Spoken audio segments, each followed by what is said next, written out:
There is no mystery in why I wanted to become a firefighter, as long as I can remember.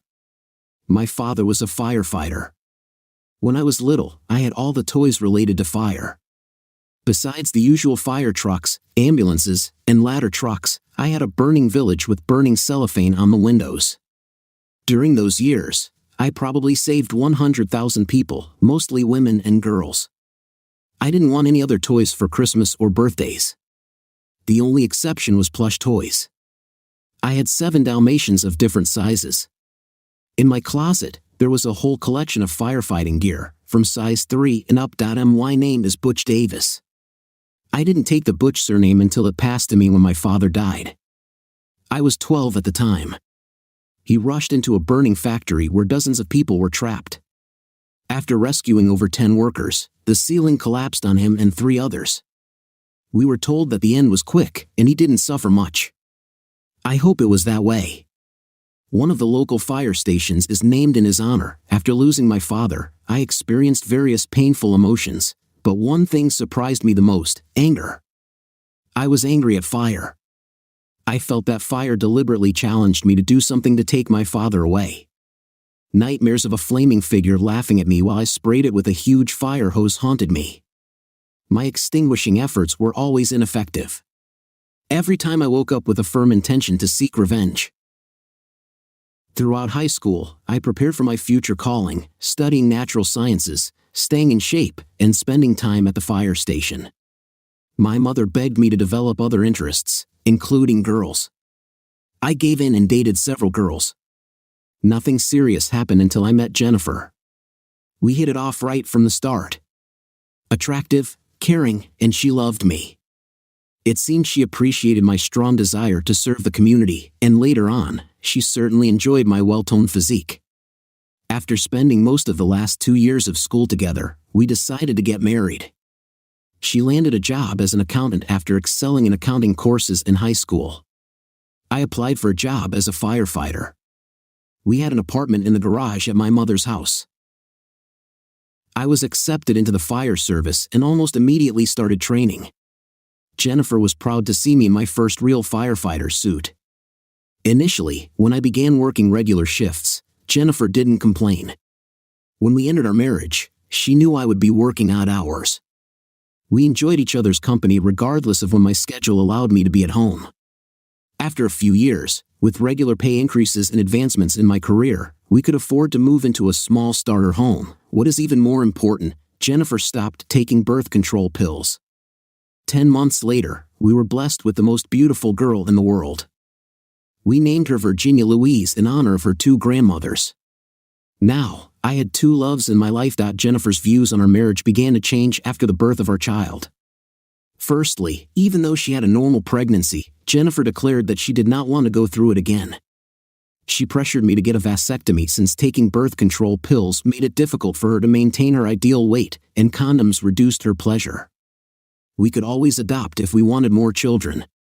My time with Jennifer became more precious to her because of the amount of time she had to spend with our little daughter. She needed my help with the child, but she also didn't want to lose the time spent with me. Furthermore, I started hearing more and more about her concerns that I might get injured or die at work, leaving her alone to take care of Virginia. I dismissed her worries. As long as she had known me, she knew I was going to become a firefighter. She had to adapt. My disregard for her concerns was a significant mistake on my part. A couple of years later, I went through cross-training to become an emergency medical technician. For 2 weeks, I regularly spent evenings at home. Jennifer was thrilled. I had to play with Virginia every evening, and I had to play with Jennifer later each night. Jennifer often and firmly stated that it should be this way. Both of us regretted it when I returned to my regular schedule. It seemed that for Jennifer, it didn't matter much that my work as an ambulance EMT meant I would have fewer chances of being exposed to danger. She said that all emergency services were at risk. When Virginia was old enough to go to school, Jennifer returned to work. She found out that she had a new boss who had recently moved here. Jennifer said he seemed like a very nice person, who was raising a girl Virginia's age after losing his wife in a car accident. His move here was partially motivated by a desire to get away from the city, which held too many memories of his wife. Jennifer said he often had a sad expression on his face. She expressed sympathy for his situation. I didn't see a red flag. Time went by. I continued to be engrossed in my work and to spend as much free time with Virginia as possible. I didn't realize that during this time, my time and expressions of affection for Jennifer had decreased. I agreed, assuming that we were a typical family, and it would always be that way. That was my feeling until I received divorce papers. I took a sick day and went home to talk to Jennifer. She was finishing packing her things. I couldn't find words. And she had many words. You must be shocked because, for many years, you had no idea about our marriage. My concerns about your safety and the time you willingly sacrificed to spend with me simply meant nothing to you. And don't you dare say, I didn't foresee this. It was done so that you could see. You just prefer not to see. That's the problem. When Art became my boss, we grew closer. He suffered from the loss of his wife. I suffered from the loss of the time spent with my husband. We both had daughters of the same age, whom we mainly raised ourselves. They go to the same school and attend extracurricular activities after classes. Initially, we mostly talked about them. I was frustrated by how little time you have for our daughter and even less for me. And don't equate the time when you played with her at night to what I had to do with her the rest of the time. We used to talk, Art and I, she began. Do you remember when we did that, you and I? Art and I consoled each other. We cried together. We hugged each other sympathetically. In the end, we fell in love with each other. Honestly, I was ready to take our love to a physical level much earlier than he was. He kept saying that sex couldn't be the reason for a marriage falling apart. Eventually, I convinced him that I intended to divorce you regardless of whether we engaged in sex or not.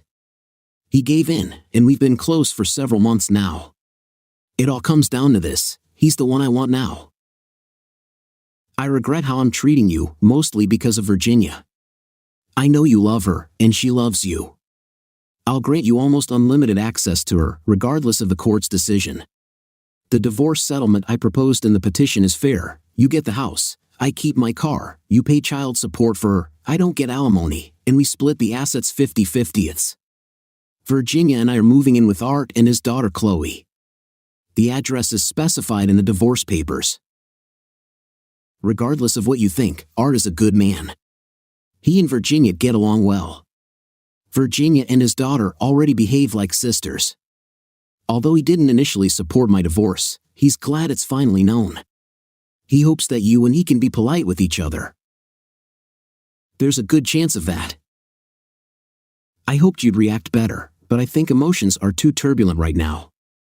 As soon as you dedicate some time to this, I believe you'll understand that, in the long run, it will be better for all of us, including Virginia. And how exactly will it be better for her? She'll still have you as her father, and she'll have the figure of a father who is genuinely present at important moments in her life. Damn it, Butch, she deserves more than you can give her. Don't you see that? I don't think you do. Let me know when you want to see Virginia. She's already aware of what we're doing. Please understand the tension she's under and try not to worsen the situation. Jennifer headed for the door. You pull out a divorce statement from your ass and tell me not to stress her? Out of all. Goodbye, Butch. Jennifer walked away. I called a divorce lawyer and asked how I could screw this bitch over. I was told that what she was offering was probably the best I could hope for. I could have paid him to delay the divorce, but the final terms likely wouldn't have improved. Only the wallets of 2 lawyers would benefit. I signed those damn papers. Our marriage fell apart with a whimper, not a bang. I developed a relationship with bourbon until my boss told me it was either the booze or my job, not both. I quit drinking. What I didn't quit was causing pain or plotting revenge. I just couldn't come up with any way to get back at her without directly or indirectly hurting my daughter. Virginia, on the other hand, was causing me more and more pain every time I saw her. She reluctantly went anywhere with me unless her new sister, Chloe, couldn't come along. When I heard her call Art daddy, it shattered my heart into pieces that hadn't been shattered to bits yet. The first time she canceled a date with me because of an important family event, she did it for me. I couldn't bring myself to plan another visit. Jennifer found a few choice words to accuse me of abandoning my child. I found a few choice words for Jennifer and the idiot who was ruining my life. I tried to focus on my work. The work I was born for. The work I had always dreamed of. The work that cost me my family. In reality, I can't blame the job as much as I allowed it to consume me. I readily admit my guilt in this. Despite my dedication to my duty, honestly, most of my job was boring. I usually drove the ambulance. A few times they made me work as a firefighter, but in 90% of the cases, I was an emergency medical doctor. Most of our ambulance call-outs were either for the dead or the dying. Too many runs were only because a person was so obese or physically incapacitated that there were no other means of medical transport. Sometimes we had to perform CPR on someone who would have died without us sooner. Typically, they would pass away within the next few days. Then there were dehydrated people who needed intravenous fluids. We were rarely called to actual fires, and even less often did we treat people for scratches, cuts, or smoke inhalation. As I mentioned before, boring, that is, until the alarm clock rang, and I rushed to the ambulance. As I hit the road, I learned the address of Virginia's club after school. Damn! My daughter would be there at this time. I floored the pedal. I crashed into a couple of cars that just had to try to cross the intersection before the ambulance arrived. Sue me, you idiots! I pushed through the traffic and took the last turn on two wheels. The sight I saw shook me to my core. Flames were bursting from several windows of the club building. I parked the ambulance and ran to a group of children and a familiar teacher. Where's Virginia? She and a few others are still inside. Please, help them. She didn't even finish her sentence before I was on the move. I burst through the open door, unsure of what I would encounter. The flames erupted around the door frame, and I got burned. I'm not sure how I broke down the classroom door, but I did. A teacher lay on the floor. I told her to get the kids out the door. She and the children headed for the exit when I heard, "Daddy. Daddy. Help me." It was Virginia. A bookshelf had fallen on her. I lifted her as if she were made of paper. I grabbed my daughter and pulled her outside. I scooped her up and ran, kneeling, to the door, trying not to inhale the smoke. When we approached the entrance door, the teacher and the other children were still there. The flames around the door obstructed their exit. Remembering what I saw when I entered, I realized that I simply had to get them out the door. They were too frightened by the flames to attempt to get through it quickly. There was no time to persuade them to just run through it. First, I threw the teacher out, and then I began to throw the children out the door, hoping that the teacher or someone else would be there to take them away from the building. Virginia and I were the last ones out, and my rear end was literally on fire. Once on the street, I sat down and breathed in the fresh air. I felt great. This is what I had trained for. This is what I had practiced with my toys before. It was. Virginia interrupted my self-congratulations. "Dad, Chloe is still in there." "Oh, please, dear Lord, let her be mistaken." I looked at the teacher who was inspecting the rescued children.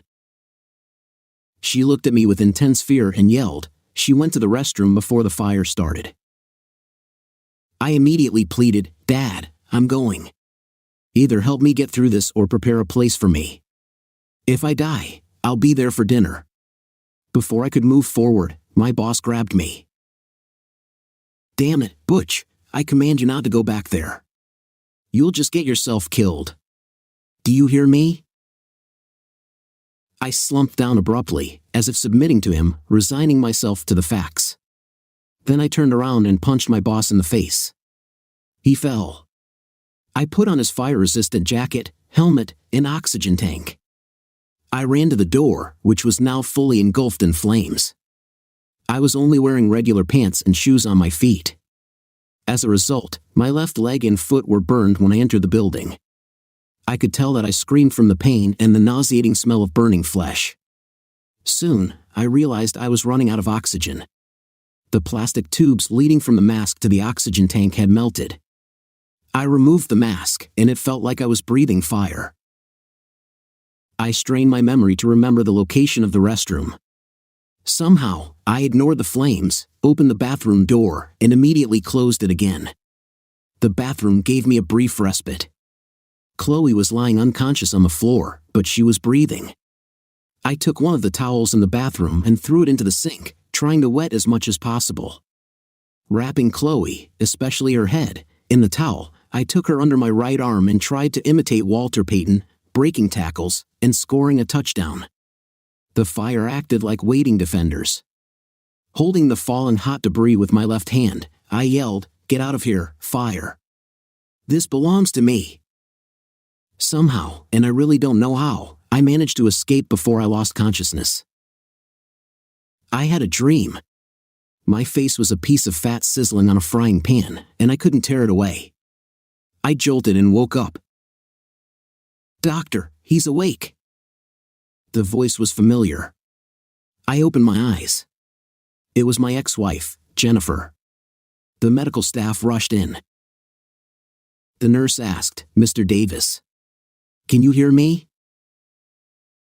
I gestured for the nurse to come closer. I whispered as loudly as I could, "Get this bitch out of here, or I'll sue you for $1 million." This was not what the nurse expected to hear, but crying Jennifer was escorted out. I ordered that I didn't want to see anyone except my fire crew. I wanted to see Virginia, but I didn't want her to see me. Not in the condition I was in. I was surprisingly happy for two main reasons. I was told Chloe was alive, and I had morphine injections. For several months, I underwent numerous surgeries and skin grafts. My left leg was amputated, and my left hand and the left side of my face were severely burned. I could have gotten a job on The Walking Dead, and I wouldn't need any makeup. The only visitors were firefighters, who told me how much better I looked now. Smartass. I love them all. The city insurance company covered all my medical and rehabilitation bills. I received awards for bravery. But the best reward I got was from Virginia and Chloe. They awarded me Father of the Year. I plan to keep the certificate they created and colored for the rest of my life. The rest of my life. What the hell will it be now? I couldn't be a firefighter anymore. Too many injuries from the amputated left leg and the crippled left hand. I was given a part-time job as a 911 dispatcher to help supplement my disability payments. It made me happy. I managed to keep Jennifer and Art away from me. I rejected all their attempts, both verbal and written, to contact me. To hell with them, their gratitude, and their apologies. I didn't do it for them. However, they managed to indirectly convey some astonishing information to me. One of the firefighters who came to the scene told me, "Dude, you won't believe this. The bastard who stole your wife and whose daughter you saved just joined the fire department." You could tell me that all the media have become Trump supporters, and I would believe that before what I just heard. I had to request additional information. Yes, he says he won't ever be able to repay you for saving his daughter, but he could repay the department and society for the loss of a firefighter.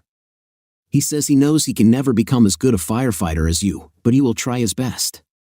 Don't worry, Butch. We gave him a lot of crap for what he did to you. He won't be able to. No. Leave him alone. In fact, I want you to help him. Dude, did you inject too much morphine? He stole your wife and daughter.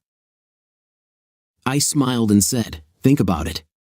My wife left me for him partly because I was a firefighter, and he wasn't. That's right. I can't think of a better revenge on her. She can't help but be a hypocrite. I like that. I'll also get back at Art. He should live the rest of his life knowing that the man whose wife he stole saved his precious daughter. I think I'm the happiest cripple on earth." I smiled so much that it hurt the burned part of my face. I injected more morphine instead of stopping myself from grinning. Now that my mood had lifted, I decided I was ready to meet people, or rather, let them see me. First, I requested a meeting with Art, which I hoped would infuriate my ex-wife. I was feeling better. Art came in, crying like a child. "Butch, I owe you so much. I'll do anything in my power for you. Just ask me. You refused to let me help pay your bills. I didn't know what to do.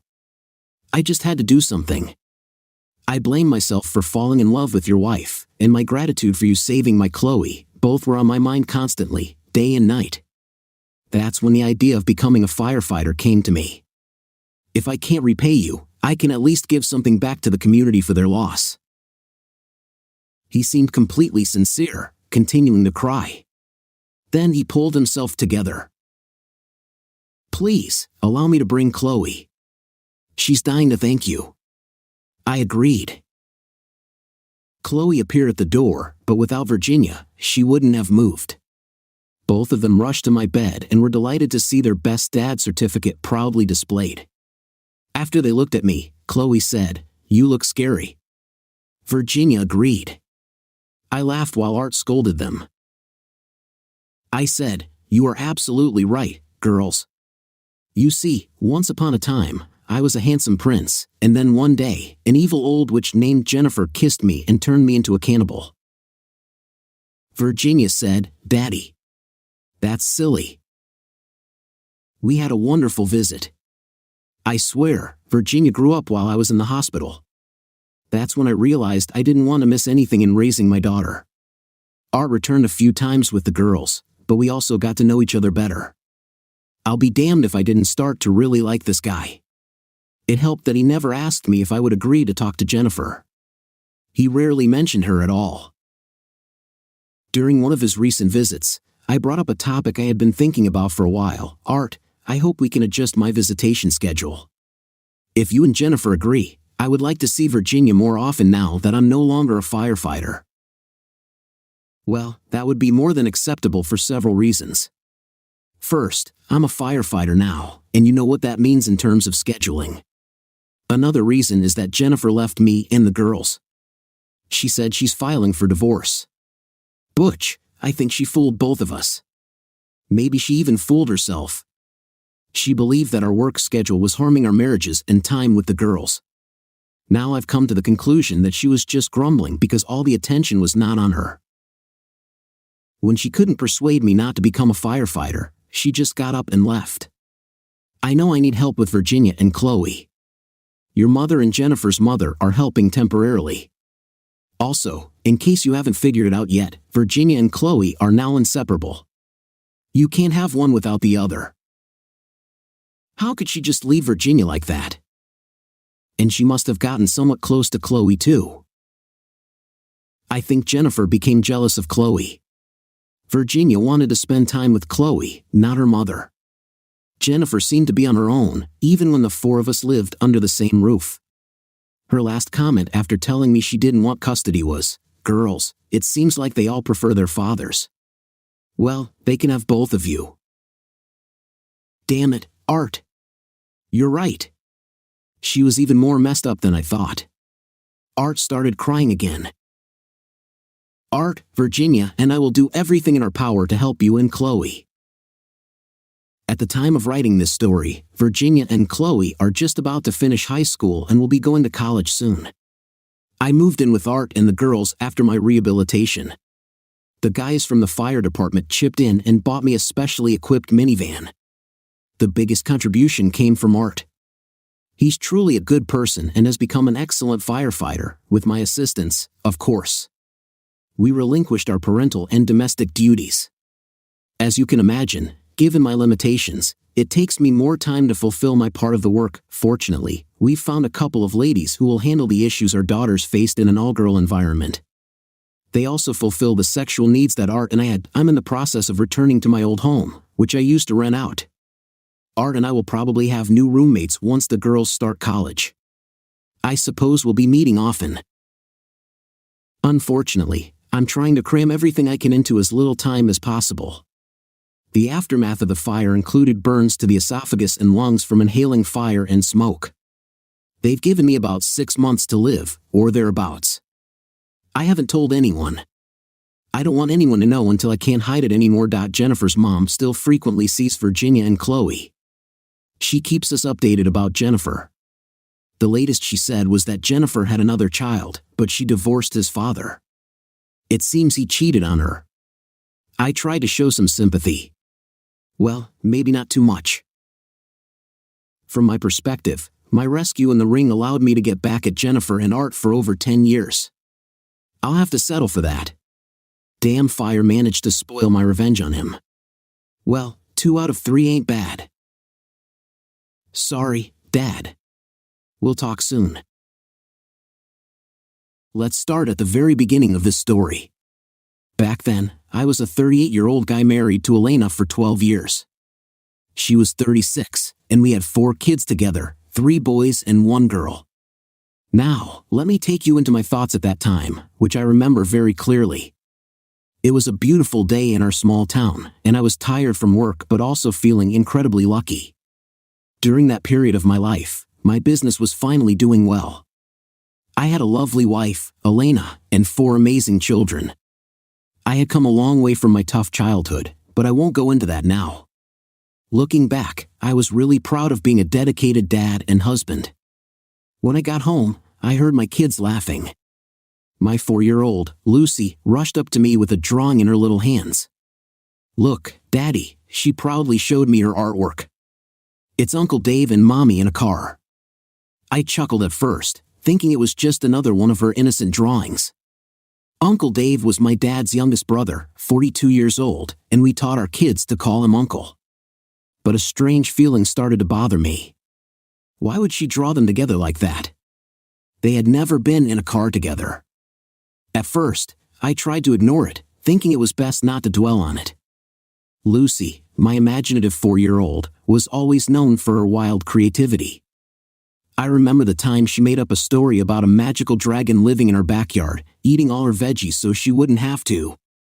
Considering her imaginative nature, it didn't seem too unusual for her to create a strange drawing. However, as the days went by, I couldn't shake that nagging feeling in my gut. I started to notice changes in Elena's behavior, like her becoming more distant and easily irritated.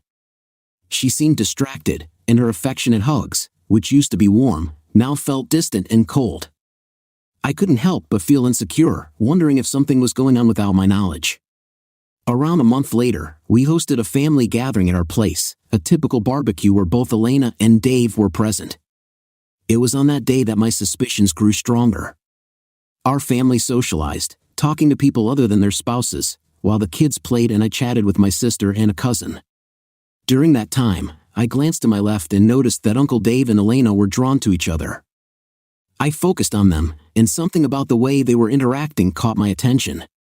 They stood at the edge of the garden, deeply engrossed in conversation. Their closeness and body language were unusual for a regular family chat. As I got closer to them, I saw Dave placing his hand on Elena's shoulder, giving it a gentle squeeze, while Elena blushed and smiled, looking down. That particular moment struck me as odd, leaving me with an uneasy feeling. It seemed like they had a connection that went beyond the usual family dynamics, and I, as her husband, felt like an outsider. Their relationship seemed to be more than just family-related, and it left me questioning the true nature of their connection. Sometimes your instincts send a signal that something is not right. When I stood in front of them, they abruptly stopped their conversation and stared directly into my eyes. Dave had a proud expression on his face. It was almost as if they shared a secret bond that excluded me. Unsure of how to proceed, I thought about my options. I decided that I needed more evidence before taking any action. So, I chose to keep gathering information and closely monitoring the situation. While still at the family reunion, I thought it would be a good idea to find out more about what Dave had been up to lately. I had conversations with different family members, and they all mentioned that Dave was still unemployed. One cousin even jokingly said that Dave seemed to be spending all his time chasing ladies. None of them mentioned anything about his relationship with Elena, but Dave's strange behavior and lifestyle only made me more suspicious. In the days after the reunion, I started looking for more clues and inconsistencies in their stories. I began closely watching their phone calls, texts, and where they went. I knew that if something was really wrong, the truth would come out eventually.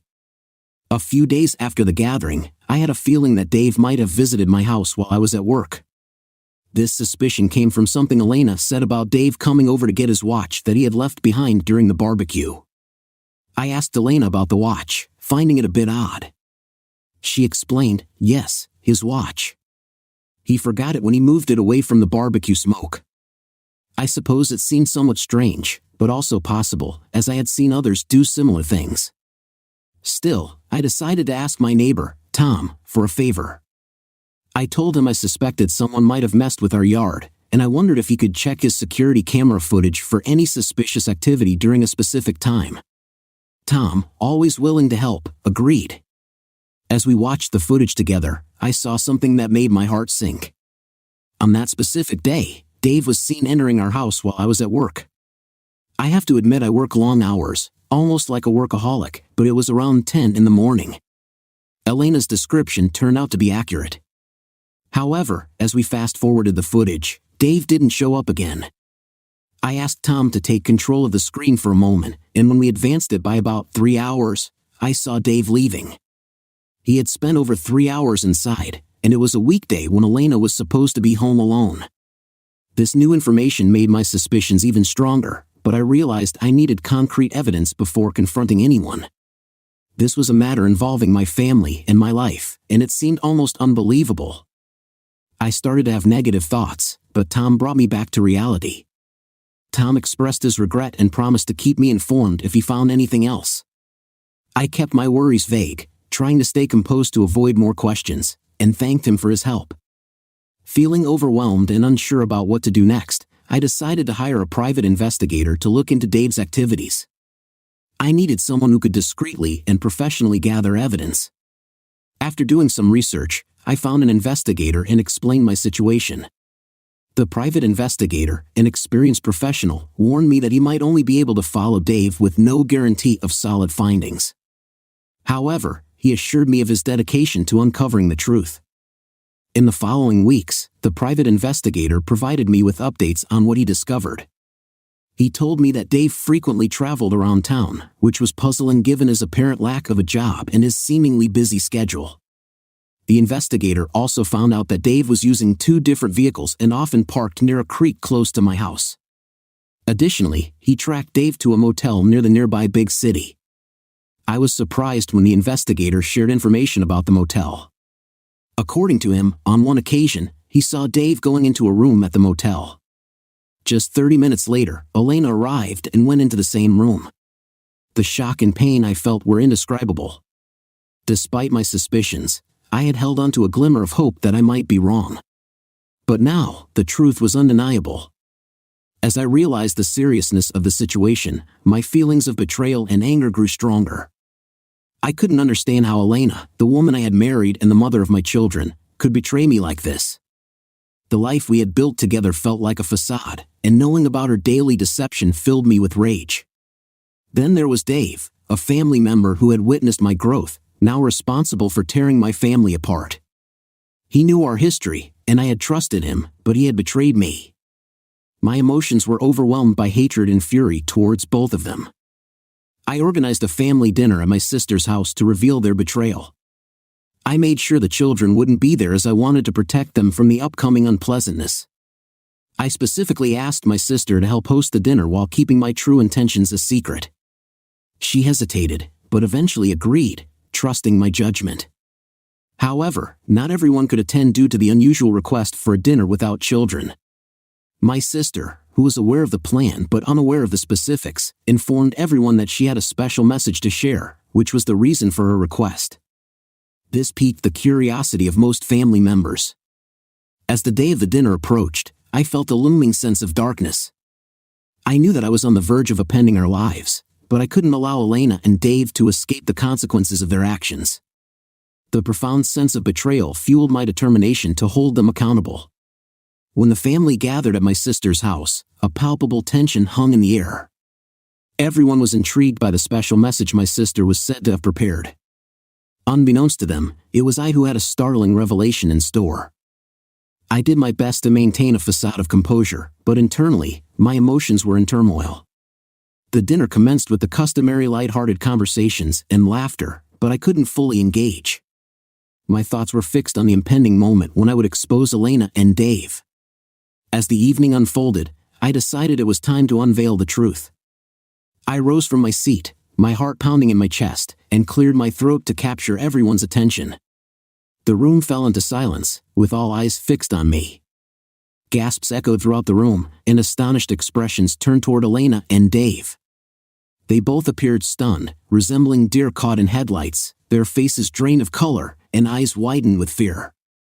My sister, who had trusted my intentions without knowing the details, mirrored the shock of everyone else but remained silent. As you can imagine, this has been a devastating revelation for me and our family. I simply couldn't bear the weight of this secret any longer, and I believe that all of you deserve to know the truth, I said, my voice quivering with emotion but maintaining a semblance of steadiness.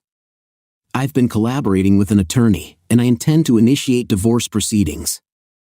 I wanted to do this in front of all of you as witnesses so there would be no more falsehoods or concealed truths. At that moment, Dave abruptly rose and attempted to approach me, but my father swiftly intervened, his face flushed with anger. You sit down and wait for your turn to speak, he snapped at Dave, who hesitated before returning to his seat. The room remained stunned, but I opted to emphasize my point. I presented photographs of Elena and Dave entering the same motel room on different occasions, clearly showing date stamps. The evidence was incontrovertible. Some family members began to express their support and offer condolences. My mother began to weep, while others were left speechless, simply gazing at Elena and Dave with a mixture of disappointment and anger. As the shock settled in, the reactions of Elena and Dave couldn't have been more different. While Dave quickly turned red with anger, hurling insults and even making threats, Elena simply froze and stared at the glass of water before her. I remained composed, maintaining eye contact with Dave, refusing to back down. Then, unexpectedly, Elena finally spoke. I'm sorry. I'm so sorry, she murmured, her voice barely audible over the commotion of the family members. My father's expression shifted from anger to disappointment as he turned to Dave. How long has this been happening? He demanded. Dave responded, 3 years, his eyes filled with a disturbing sense of triumph, the same look he had when he touched my wife during the family barbecue. The room erupted with emotions as my family members began to shout and usher Dave toward the exit. I could sense the anger surging through my veins as I watched him depart, fully aware of the profound betrayal he had inflicted upon me and my family. With the commotion subsiding and Dave being escorted out of the house, the attention in the room shifted towards Elena and me.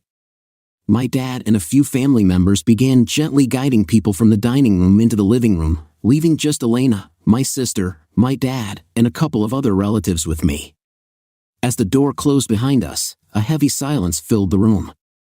My inner turmoil of anger and betrayal was a challenge to control, especially with Dave's revelation echoing in my mind. 3 years. I hadn't anticipated it lasting that long. My anger escalated, evident in my tone, as I questioned Elena. What do you want, Elena? You didn't just do this to me, you did it to our kids too. Elena admitted, it's true. I'm so sorry. I inquired if that was all, my voice appearing calmer, although my growing anger was apparent. My dad and sister intervened to help calm me down while 2 of my female cousins stayed with Elena. She continued to beg for forgiveness, repeatedly expressing her remorse and claiming it had only been 2 months. However, none of us were in the mood for such explanations. Cheating is cheating. I informed her that we were going home, and she could stay at the motel while I took care of the kids. Gradually, I regained my composure and focused on the necessary tasks at hand. I apologized to my sister for not informing her earlier, but everyone in the room understood why I had taken the actions I did. They assured me of their support for both me and the kids, pledging to assist us through this challenging period. One of my cousins volunteered to drive Elena to the motel, while another went to collect her necessary belongings from our house. It marked a somber conclusion to what had commenced as a family dinner, but I understood that it was merely the initial stage of a lengthy and painful journey ahead. Elena departed from the family dinner that evening, accompanied by one of my cousins, while another cousin joined me to retrieve her essentials from our residence. During the packing process, I retrieved the suitcase I had prepared in advance, which contained the divorce papers. Although I wasn't certain it contained everything she needed, It included all the essentials and the divorce documents. When my cousin delivered the suitcase to the motel, she discovered Elena lying on the bed, crying and trembling as she unpacked.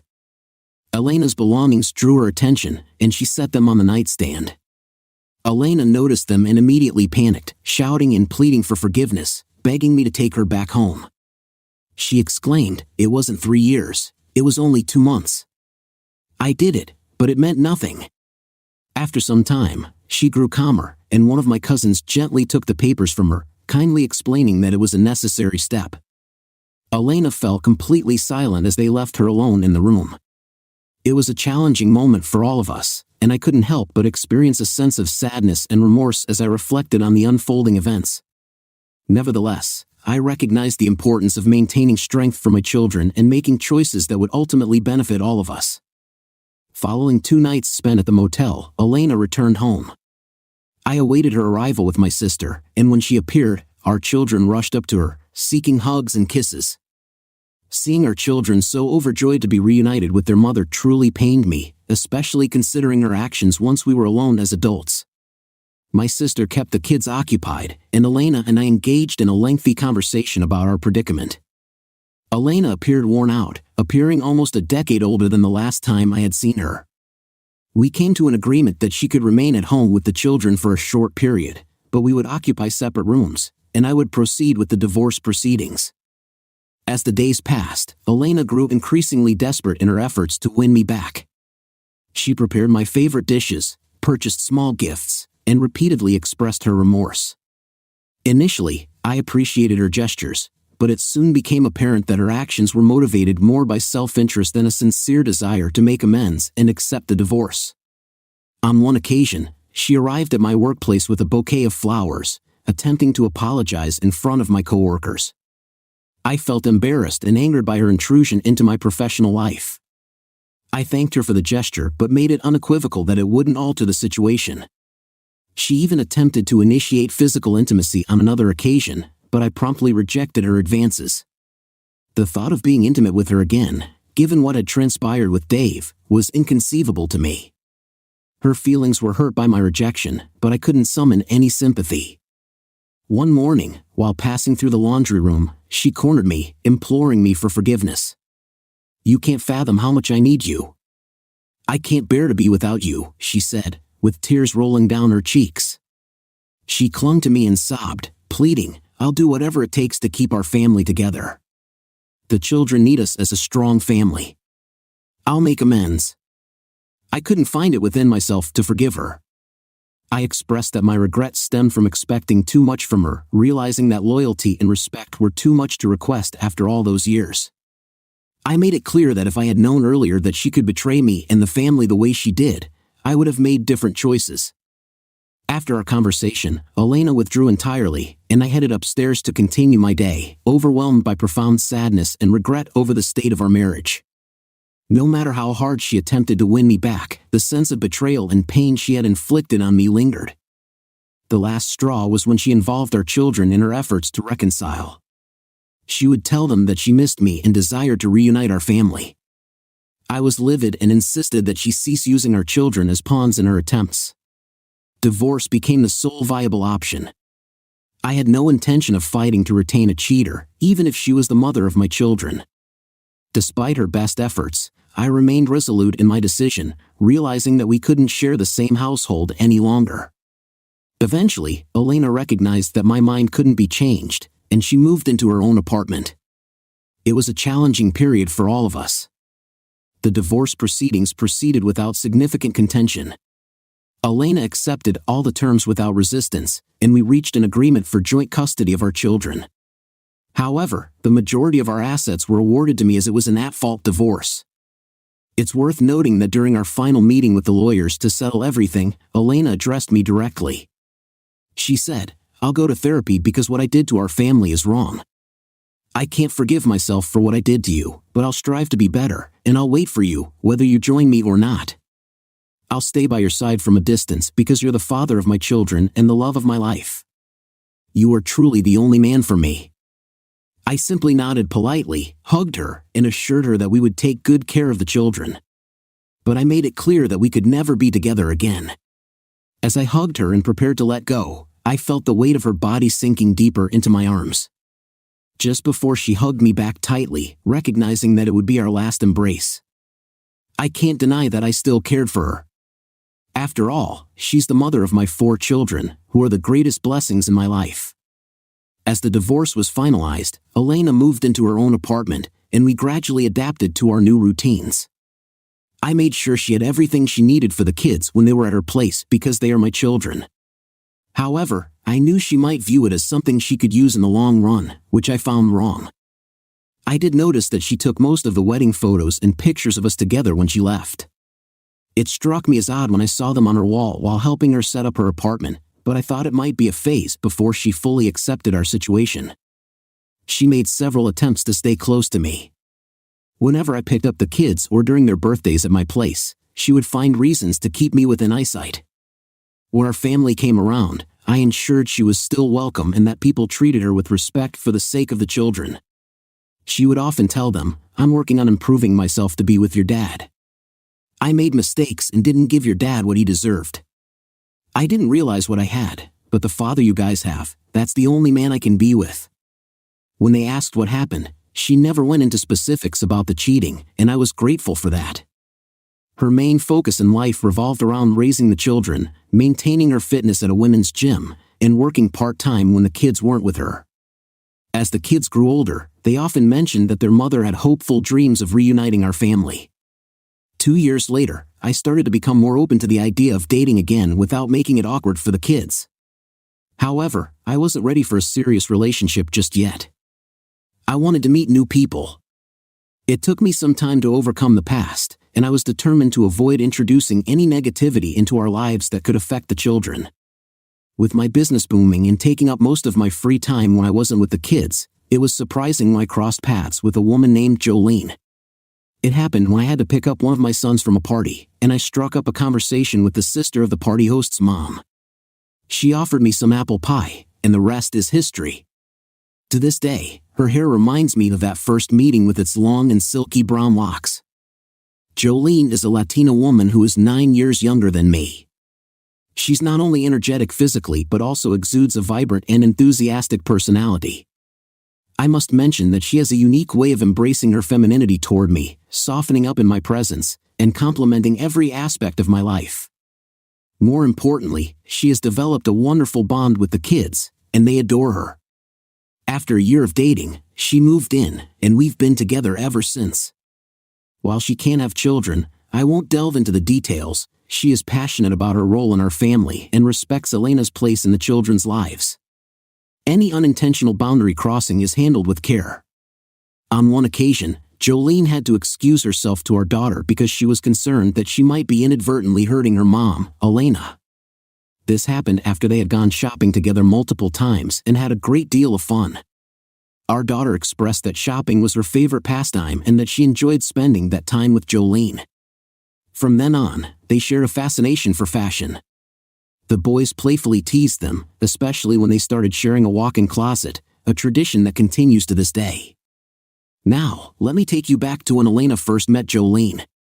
Elena's initial encounter with Jolene occurred when she came to pick up the kids. At that time, Jolene and I had been dating for a few months, and I believe the kids had mentioned her to Elena before this meeting.